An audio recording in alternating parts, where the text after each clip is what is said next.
rebaixamento. Então são dois times em momentos diferentes, brigando por objetivos diferentes nesse momento do Campeonato Brasileiro. Vamos ouvir primeiro o Jair Ventura. Ele fala sobre o que ele espera que pode ser um impacto negativo no Fluminense com essa eliminação na Sul-Americana. E ele fala isso pela experiência própria que ele teve com o Botafogo esse ano.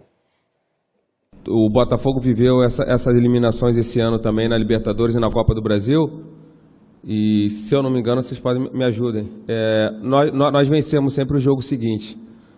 Até ficava aquela dúvida como o Botafogo vai reagir, a ressaca, psicológica, como você vai atuar psicologicamente falando com seus atletas. Nós vencemos.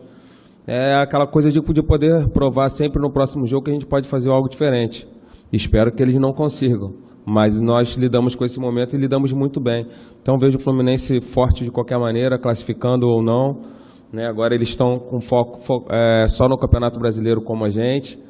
Então eles vêm forte, que eles não estão numa situação muito boa na tabela. Um time muito, muito bem organizado pelo Abel, um cara que eu tenho uma admiração e respeito. Então não tem vantagem nenhuma, Assim como a torcida vai ser 50-50. Admiração e respeito pelo Abel e pelo trabalho do Jair esse ano. Você falava do Carille, que independente do que acontecer, ele mostrou o valor dele, o Júlio falou sobre isso. O Jair é esse cara, né? Indiscutível. Independente das próximas rodadas do Campeonato Brasileiro do Botafogo, ele termina o ano como um treinador consolidado, como um bom treinador. Do que se imaginava, né? Consequentemente, o Jair fez muito além do que se imaginava. Daquilo que se propôs o Botafogo, né? Do que foi entregue para o Jair trabalhar, o resultado foi foi fantástico. E o Botafogo chega leve, né? Chega leve para o resto da temporada e chega leve para o Clássico. A pressão está só do outro lado, né? Pressão para cima do Abel, eliminado, o time não vem bem. Tá certo que o Abel teve, eu acho, muito mais problemas, né? Com jogadores lesionados do que até teve o Jair. Mas, sem dúvida alguma, chega para o Clássico, o Botafogo chega muito leve. Né? O trabalho do Jair é melhor do que o trabalho do Abel. Independentemente dessas questões, eu concordo que foi um ano bem atribulado, assim, para o treinador do Fluminense. Mas acho que o Fluminense não conseguiu evoluir como grupo, coletivamente, como poderia ter evoluído dentro da temporada. É um time extremamente aleatório, assim, oscila demais. Inclusive, dentro dos próprios jogos, a gente está falando de um time que fez um gol muito cedo contra o Flamengo, abriu 2 gols de vantagem no início da segunda etapa e ainda assim não consegue controlar os jogos da melhor maneira. Não é fruto de um time mais jovem que tem o Abel para comandar do que o Jair? Mas falta padrão. E aí padrão não é só a questão individual. É um time que muda muito a forma de jogar, deixa o adversário jogar dentro dos jogos, troca muito, entendeu? Tem muito espaço dentro dos jogos do Fluminense, isso cobra conta, principalmente em resultados, né? É claro que a questão da juventude, os desfalques, a perda do Richarlison, é um ano complicado para o Fluminense pela questão financeira, necessidade de vender, mas ainda assim acho que o trabalho está aquém, o rendimento é aquém. E por isso até se aproxima nesse momento da zona de rebaixamento. O Richarlison vai ter uma bela carreira, ele está mostrando muito talento nesse início. Seguinte, sexta-feira é sempre o treinador que fala, né? A gente ouviu o Jair Ventura no Botafogo, no Fluminense.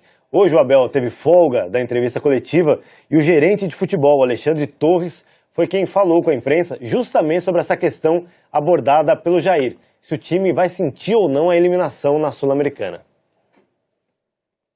Eu acho que o time já está animado. A gente tem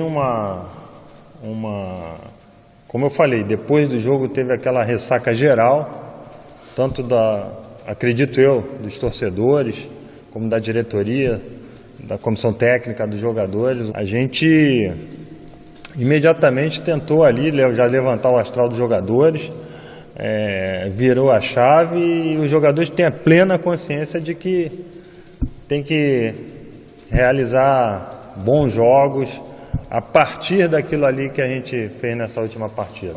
O problema financeiro,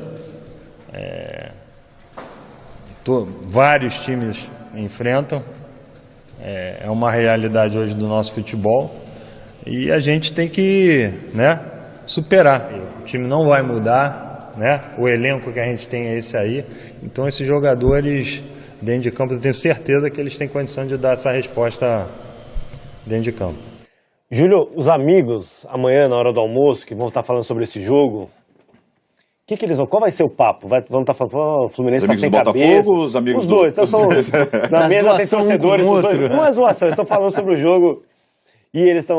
O torcedor do Fluminense está ainda sob o impacto da eliminação, ele não sabe se o time vai reagir ou não. Como você acha que é o sentimento dos dois lados nesse momento? Os dois lados, torcida por torcida, imaginando a zoação do Botafogo, vai estar tomando a cerveja mais gelada, né? A cerveja do torcedor do Fluminense vai estar muito amarga. Pô, foi eliminado, estando com 2 gols de vantagem, né? 4 pontos acima da zona do rebaixamento, um time que está em frangalhos, né? Ou seja, precisa vencer um clássico. No Botafogo está tranquilo, o Botafogo fez um grande jogo fora, né? Na última rodada, e aí o torcedor do Botafogo foi bem na Libertadores, foi muito além de onde poderia se imaginar, mesmo com problemas. O torcedor do Botafogo vai estar, sem dúvida, a cervejinha muito mais gelada, do Fluminense vai estar bem O amarga. Botafogo tem um objetivo na temporada que pode parecer pequeno, mas não é para pensar 2018. Que é ir direto para a fase de grupos. E é bem plausível, assim. Porque é foi muito traumática possível. pré-Libertadores. Traumática Louco, não, é um ano foi gloriosa, mas complicadíssimo. foi sofrida. Atrapalha o ano inteiro. Porque você tem que fazer com que essa curva de performance atinja pico em final de janeiro. Tem que começar antes a pré-temporada. Mas a pré-temporada ano que vem tem 15 dias. Porque é o ano da Copa do Mundo, o calendário já está todo comprometido. Começar isso no E a Natal. temporada passada, né, Rafa, o Botafogo não imaginava chegar na Libertadores. Sim. Era uma campanha também sem investimento e chegou na Libertadores, chegou na pré. Agora está muito próximo dele conseguir uma vaga direta. A vaga direta garante para você 6 jogos dentro da Libertadores, a questão de premiação, a possibilidade de organizar um elenco para a próxima temporada, já sabendo que você tem um semestre dentro da principal competição do continente. Como é que você montaria a questão do orçamento, sabendo que contra o Colo-Colo a Libertadores poderia acabar? Em 2 confrontos, ainda em fevereiro, no início de fevereiro. Isso é muito complicado. A gente sempre fala, os jogadores, treinadores falam bastante também, que quando o time está bem, os erros não aparecem. Você vai ganhando vários jogos por 1-0, jogando mais ou menos, mas o time está bem, vai somando 3 pontos. E uma derrota numa temporada em que o Abel faz um trabalho excepcional, né, sem recurso, sem contratação, usou só o elenco que ele tinha ali formados em Xerém. Aí tem uma derrota doída, como foi essa, aí você fala, tá faltando dinheiro, faltou isso, faltou aquilo. O torcedor sente isso, certamente isso contamina também o elenco, Júlio. Eu acho que talvez o elenco... Isso entra em campo, Não você sei, acha? não sei se contamina o elenco, porque o elenco já está vivendo com isso a temporada toda, né? Internamente o elenco já sabe que não tem dinheiro, que faltou isso, que faltou aquilo, ele já está convivendo com isso. Eu acho que para o Abel o trabalho mais difícil ao longo dessa temporada, sem esses investimentos e com todos esses problemas, continuar motivando os jogadores e principalmente depois de uma derrota dessa. Porque esses problemas todos ele já sabe. O torcedor às vezes acaba esquecendo. O Richarlison foi embora, mas nós temos o artilheiro do campeonato. O Sornosa está voltando, então vai. Mas internamente, o peso, os jogadores estão carregando esse peso. Internacional, vamos falar de Série B, Série B. Rafael Rezende, Júlio